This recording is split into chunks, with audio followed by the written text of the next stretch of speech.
All right, good evening, everybody. I hope that you are doing fantastic.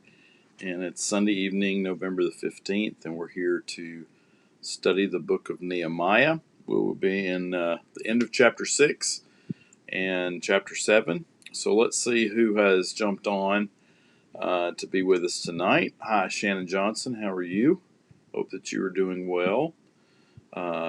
Dorothy Fox, glad to have you here to study. Hi, Terry. How are you? Hope you're doing good. It's a good evening to you as well. Melody McCarver is here. Shirley Hicks is here for Bible study. Yes, ma'am. And I'm so glad you're here. We've got a few more that have showed up here on YouTube, but they're not showing up just yet. But on my feed here on my computer, Gary and Diane are here for Bible study. And the Nances, excellent. Margaret Anthony, glad you're here tonight. If you want to be finding the text for tonight, we're at the end of Nehemiah 6 and Nehemiah 7 is what we'll be covering tonight. And we'll try to pull some points out of that text for us as we talk about Nehemiah and the way he helped rebuild the wall around Jerusalem. And so I'm looking forward to discussing that tonight. In fact, let me go ahead and ask you a question as we begin. I don't have it on the screen, but when you think about the words Christian community, and I'm not talking about the community of Murfreesboro. I'm talking about your church family, your community. What are some of the words that come to mind? What are some of the characteristics, the traits, the importance of, what is it supposed to be doing, et cetera, et cetera. And we'll bring some of that into play tonight. But I want us to be thinking about the community of God's people and what that looks like. So the Taylors are here, and Nancy Doss is watching. Good deal. Glad you guys have joined us. It's 5:01. I know we'll have some more folks tuning in, so we'll give them just one more minute. But again, be thinking about, and feel free to comment in the chat if you'd like to. What is Christian community? What is that? What words come to mind? Traits, characteristics, the importance of it. Just kind of what's it, word association when I say community, church community, the family of believers, the fellowship. What comes to mind? And put that in the bar there, and we'll circle back to it a little bit later. Schaefer's glad you're here. Myrtle, you scared me when you texted me at 4:30 or something. I was like, have I let my time slip up on me or what? But I'm glad you did. Yes, we're having class, so keep me on my toes. I like it. All right, Melody McCarver is saying caring for each other. Yep, I like that. So some of you others may have some that pop in there. All right, let's go ahead and pray, and then we'll begin with our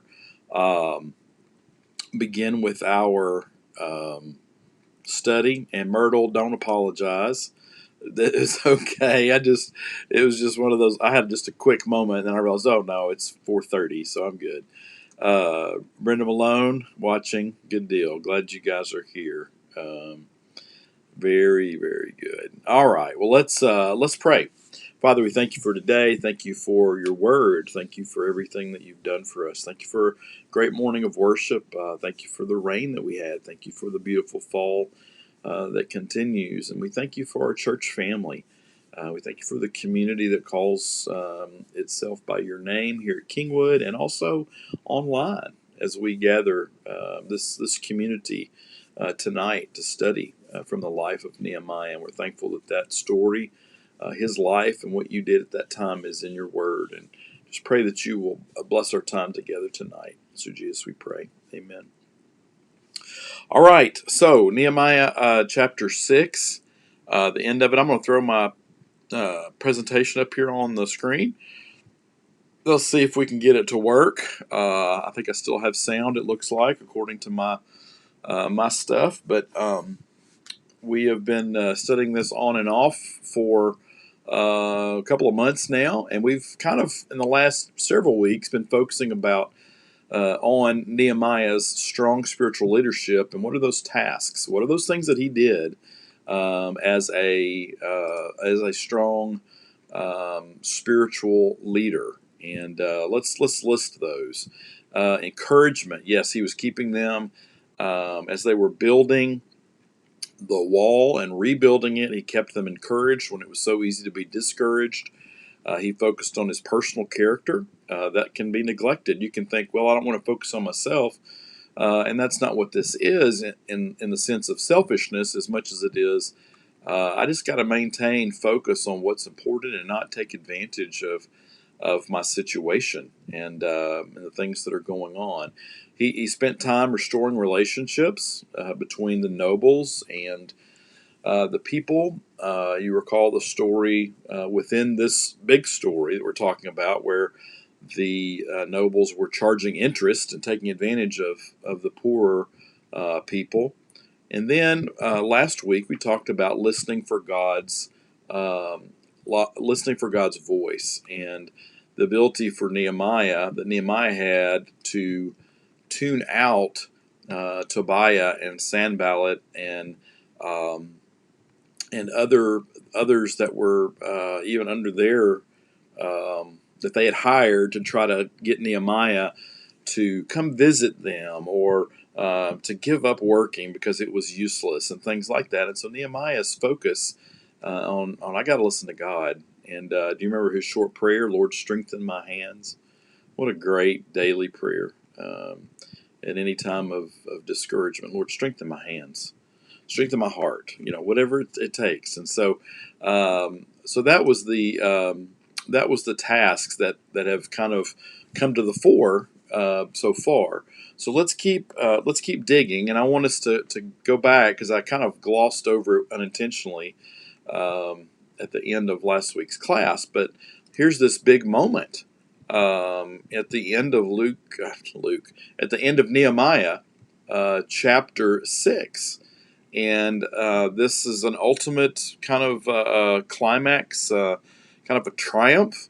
And Nehemiah 6:15 through 19 begins, so the wall was completed on the 25th of Elul, which is the month of Elul, in 52 days. And it continues on, when all our enemies heard about it, all the surrounding nations were afraid and lost their self-confidence because they realized this work had been done with the help of our God.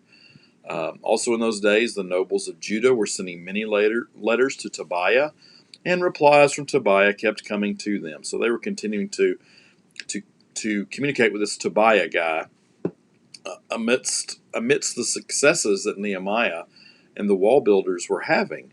And it says, for many in Judah were under oath to him, since he was son-in-law to Shechaniah, son of Ara, and his son Jehohanan had married the daughter of Meshullam, son of Berechiah. Anyway, a lot of family connections apparently that allowed him to kind of keep his fingers in the pulse of what was going on there.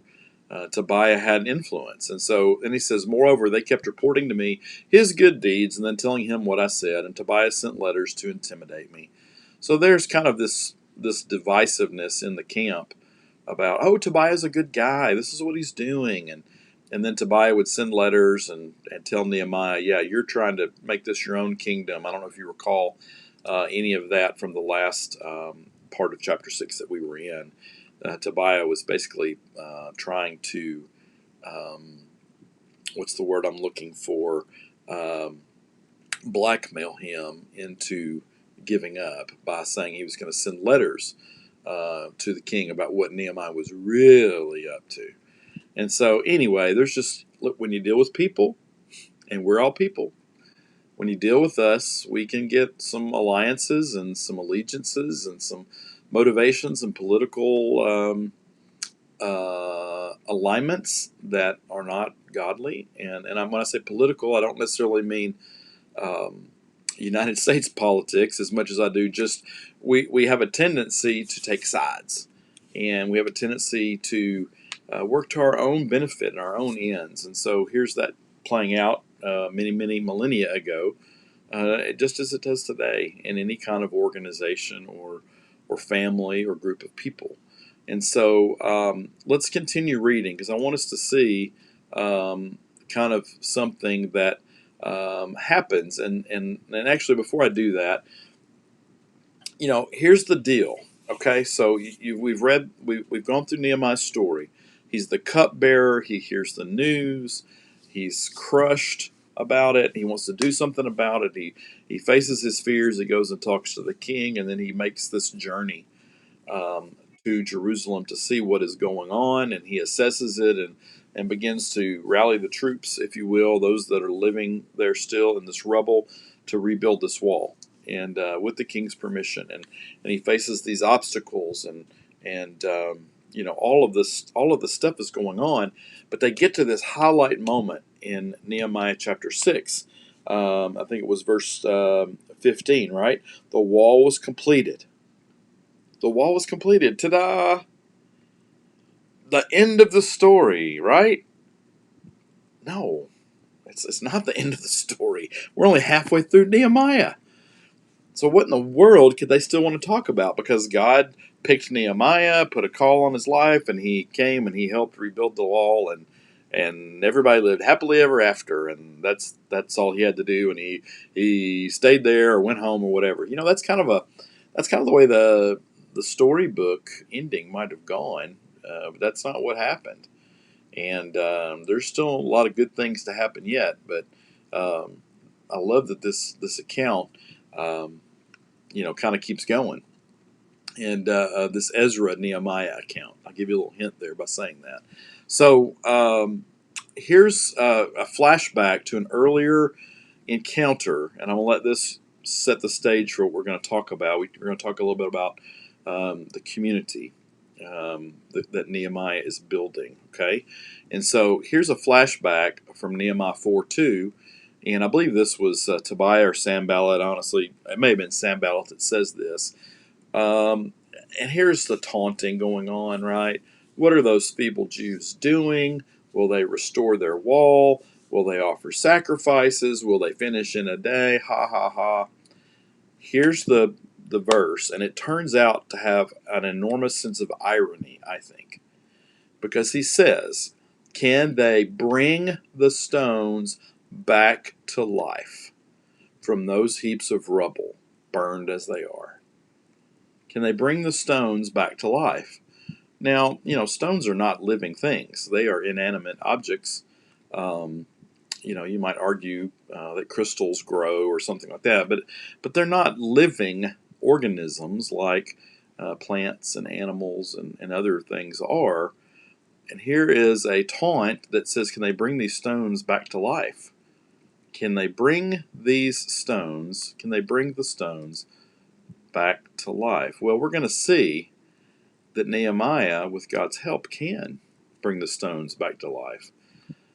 And we're going to talk a little bit about that here as we go on. So let that imagery, living stones, kind of percolate in your mind, okay? And let's see where we go from here. All right. So can they bring the stones back to life? And the answer is Nehemiah chapter 7. Let's find out if they can indeed do that.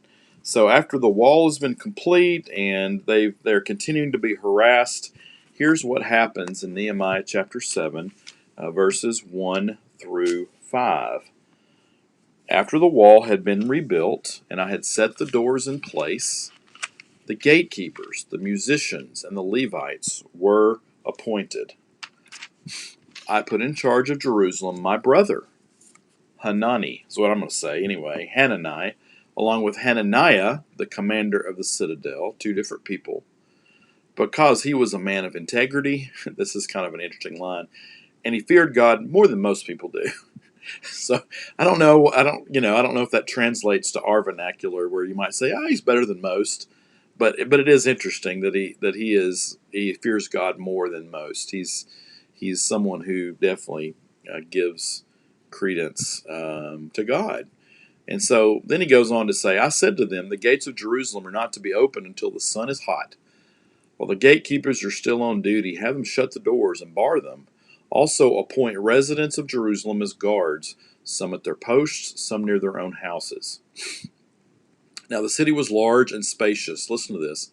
But there were few people in it, and the houses had not yet been rebuilt. Now remember what we're talking about. We're talking about, can he bring those stones to life again? So now you've got this wall around a huge area, but all that's inside of it is rubble, and people are living amongst the ruins, and there's just a few people living inside of it because it's not really safe to be in there. Lots of places to hide, and so few people are in it. But he's now built the wall, and the gates are closed, and he's appointing people to do things.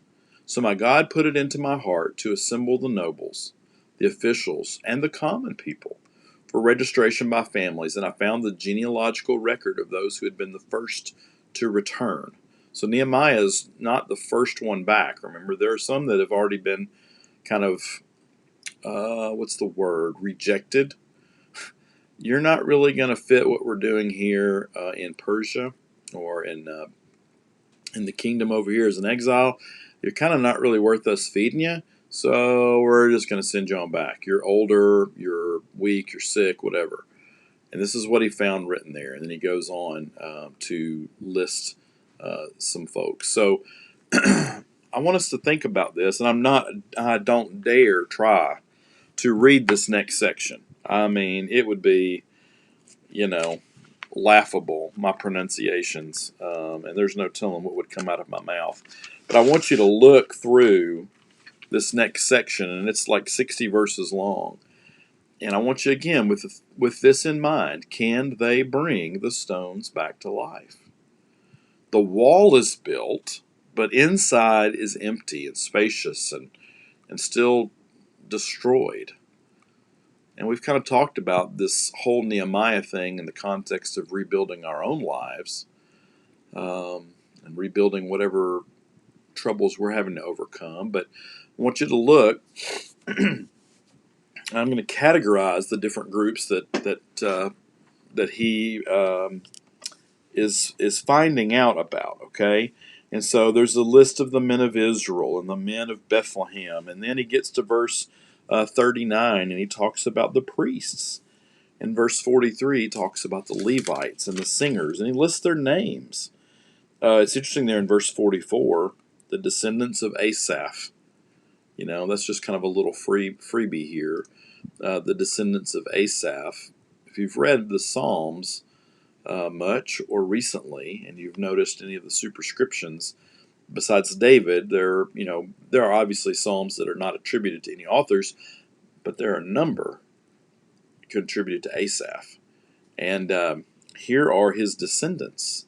And so most likely they were people who performed arts and different things in the community, in the worship. And so they were skilled at writing praise and hymns and psalms. And so I find it interesting that they are listed there. The singers are the descendants of Asaph.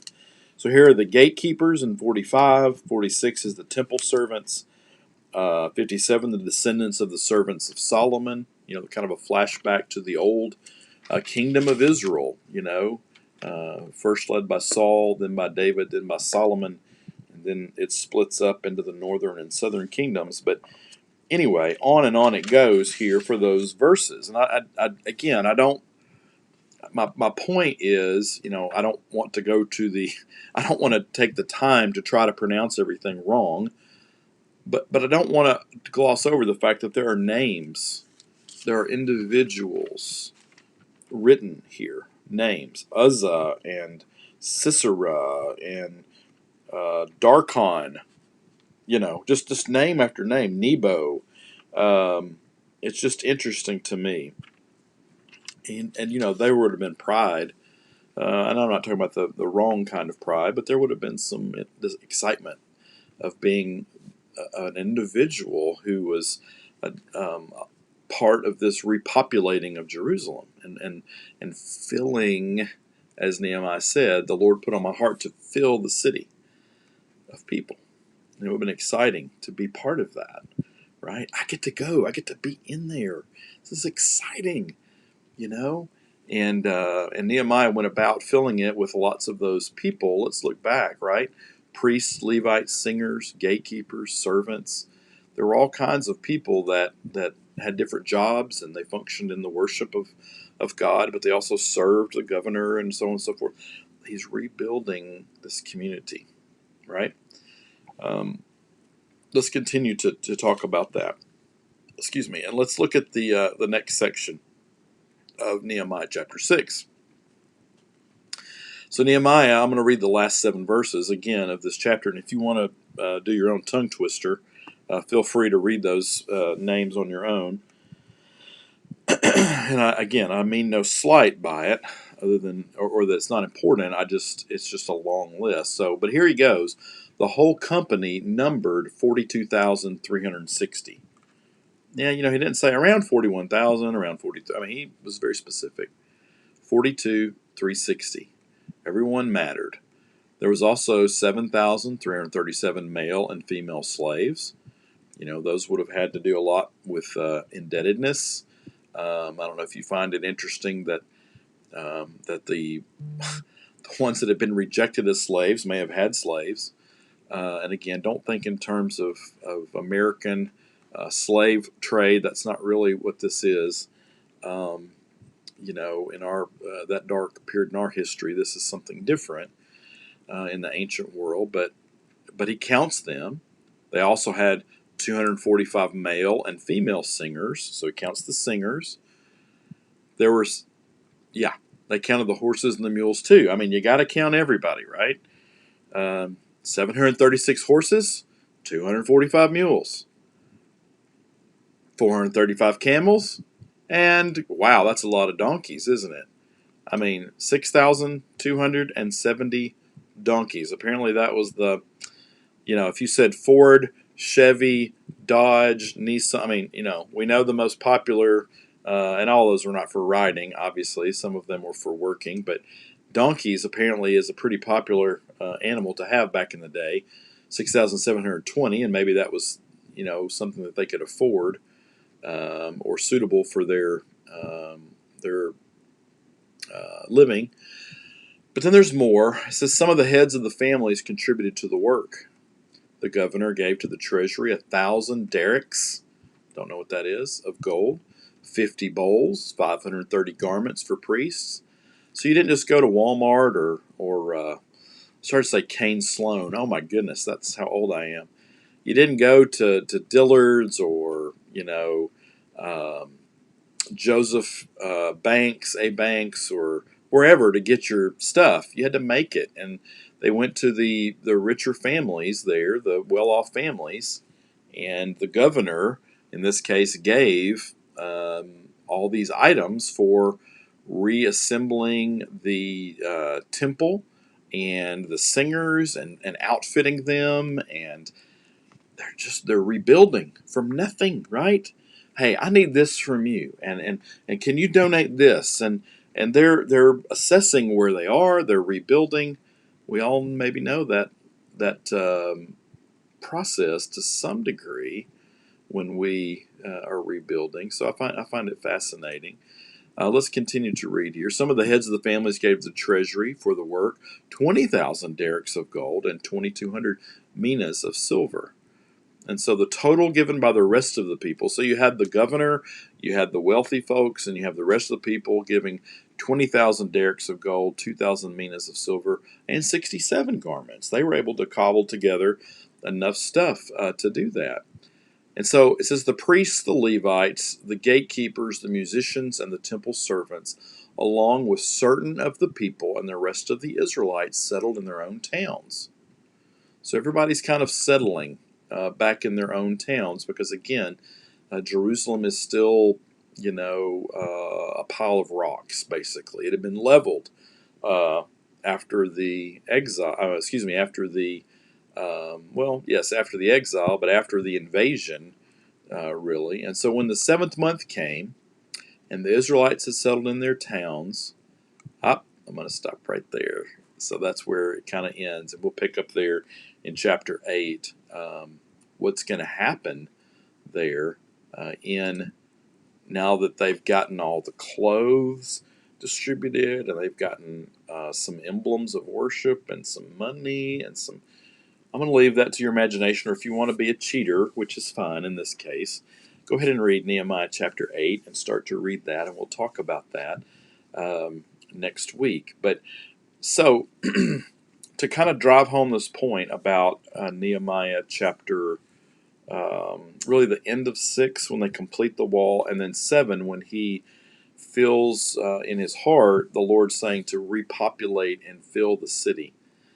And then again, keep in mind Sanballat's taunt, which turns out to be true, I think. Can you, who can bring these stones to life again? I mean, come on. This is a pile of junk. And Nehemiah sets out to show him that God's put on my heart. I'm not just building a structure here. We're going to fill it with life again and rebuild. And so let's talk a little bit about that, because in context of what we're discussing, we've been talking about the tasks of strong spiritual leadership. There you see the ones that I've already talked about, that we've talked about. And I'm going to add that the task of strong spiritual leadership also includes building community. And again, I don't want you or I or anybody to look at this and say, well, I'm not a leader. Yes, you are. If you are a mother, a father, a member of this church, if you have anybody that looks to you for advice or encouragement, anybody you have influence on, you could be the top person in a company, an organization, a school, a government. It doesn't matter. You're a leader, but you're also a leader no matter where you are in this pyramid. And we think in pyramids sometimes. I'm not sure that's the best shape, but wherever you are, there are people around you, and I tend to think in circles. People who are in your influence.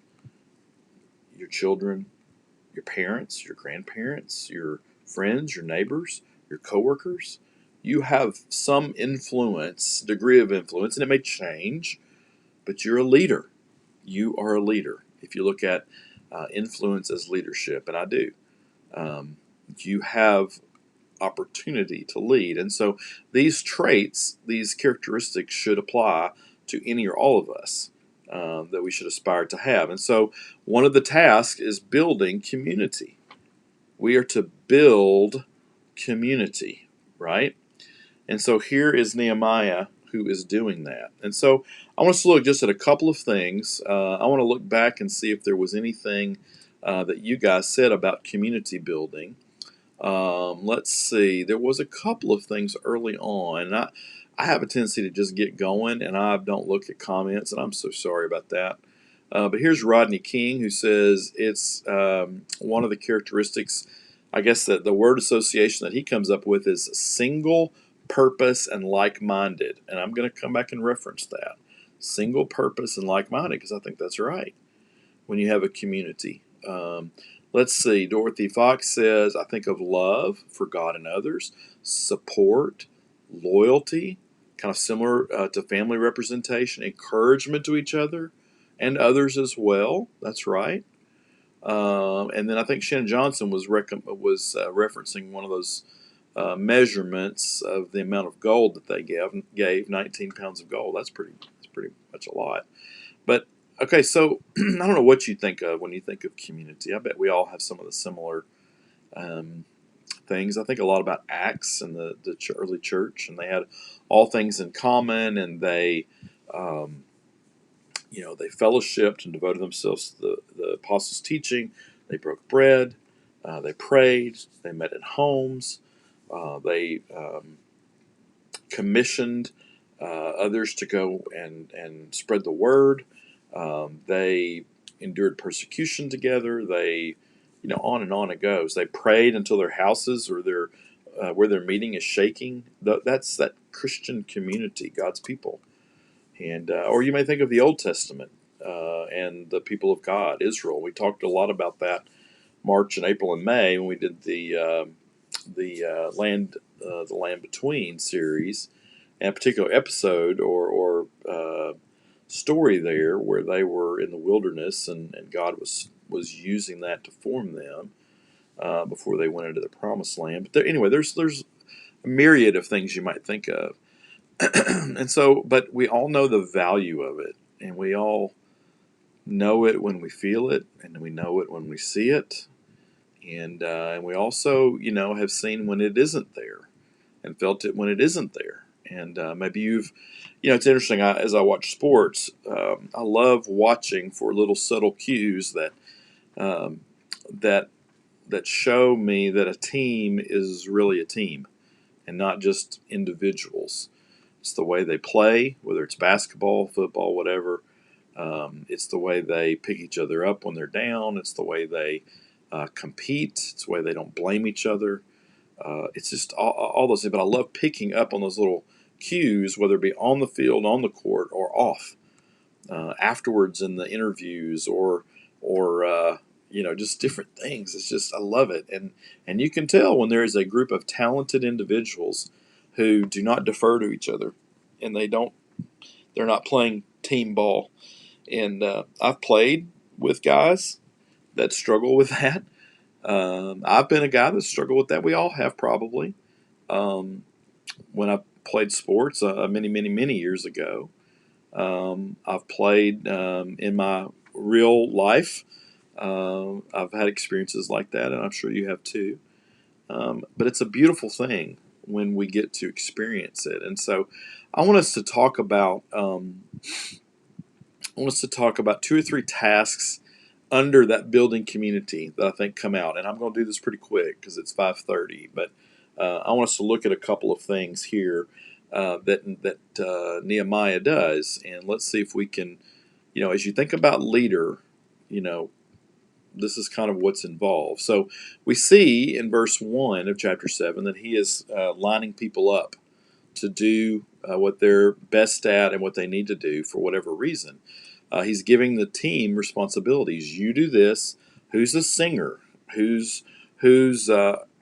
is gifted in this area? I'm going to put my brother and this guy in charge of this, and I'm going to.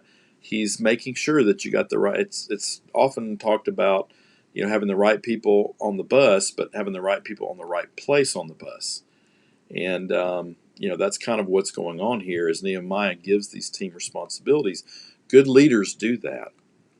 As they build community, they have the right people in the right places. And then there's also an example of him setting boundaries. If you look at verse 3 or verse 64 as well. Verse 3, he talks about the fact that the gates would be closed, not open until the sun is hot, and then they're going to be shut. And so you're like, why would you shut those? Well, he's drawing boundaries for protection. You have to do that. And in verse 64, there was a group of people that were looking for their records of what they did in prior, who they were descended from, and they couldn't find them, and so they were not allowed to be priests. And that's hard work of leadership. Sometimes you just have to say, you get to do this, and you get to do that, but we just got to draw a tough line. And nobody likes to be the recipient, and most leaders understandably don't like to have to do that. But it's important to draw those boundaries on things and say, this is what our community is, this is what it isn't.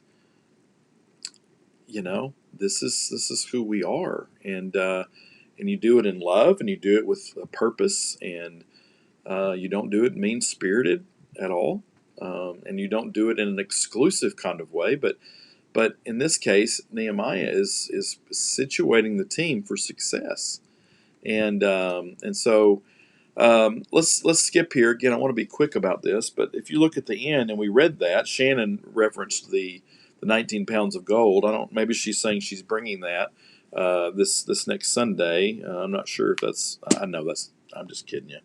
But here's all these people giving and and bringing money and clothing and so forth. And I look at that and I think about that's Nehemiah. He's casting a vision. This is what we need. We need these things. We need finances. We need the ability to press on to our next stage, our next phase. And so he's painting this picture, and the people are responding by giving. And they know that Nehemiah is good for it. He's good for his word. He's got the leading of God, the calling of God, and he's pressing on. And I love that about his leadership. He's building this community up. He's bringing the stones back to life.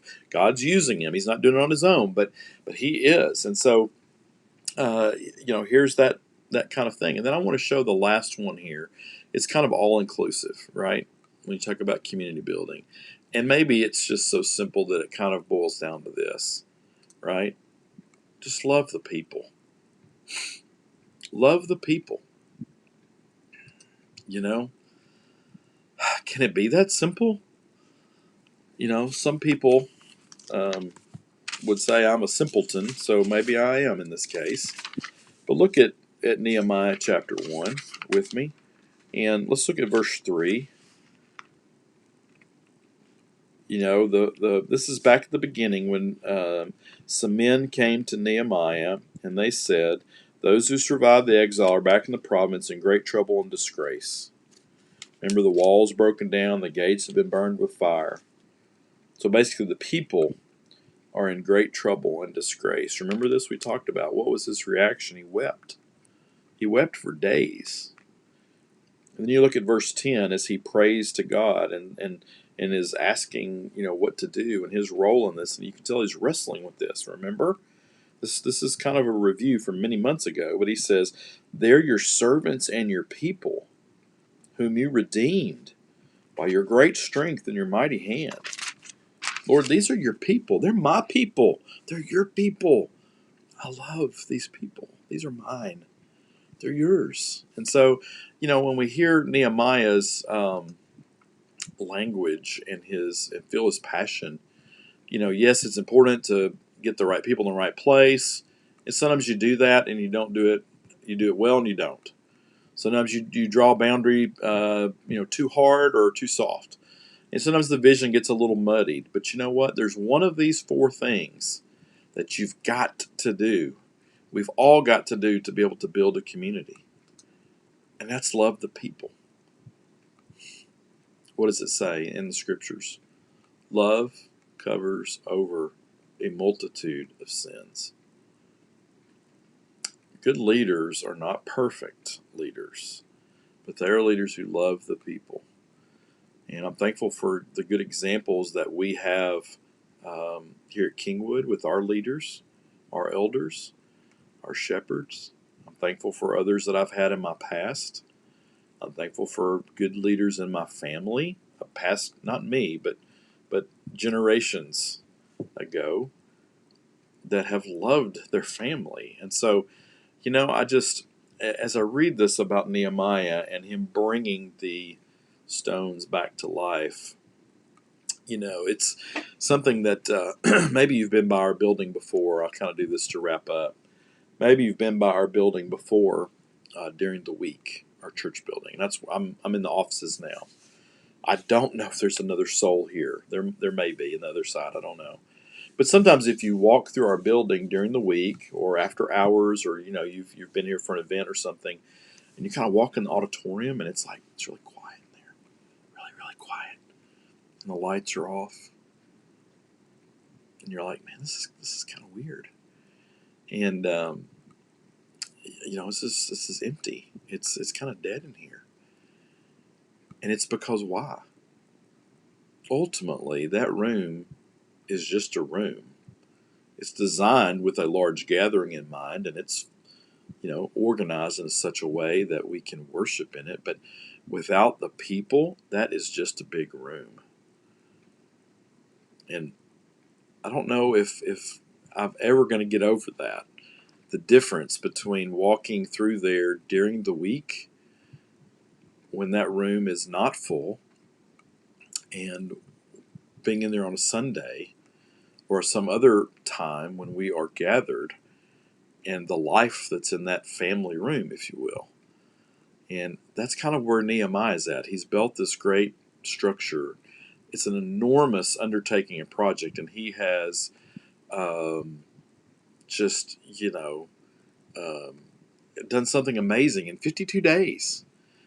And with his leadership and God given skills and God's blessing, um, he's done this, but it's just an empty old city until the people start filling it back up and until life starts filling it back up. And so, I don't want us to ever get confused about what's really important.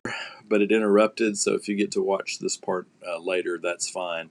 I was wrapping up, and just saying that how glad I am to be a part of the family of God here at Kingwood. So anyway, blessings on you all. We will return. We will find out what ghost in the machine, what demon tried to shut me down a minute ago, and we'll figure out what's going on. But the lesson is yours. The community of God's people. Um, Community building involves loving the people. So, all right. God bless, and we will talk to you later.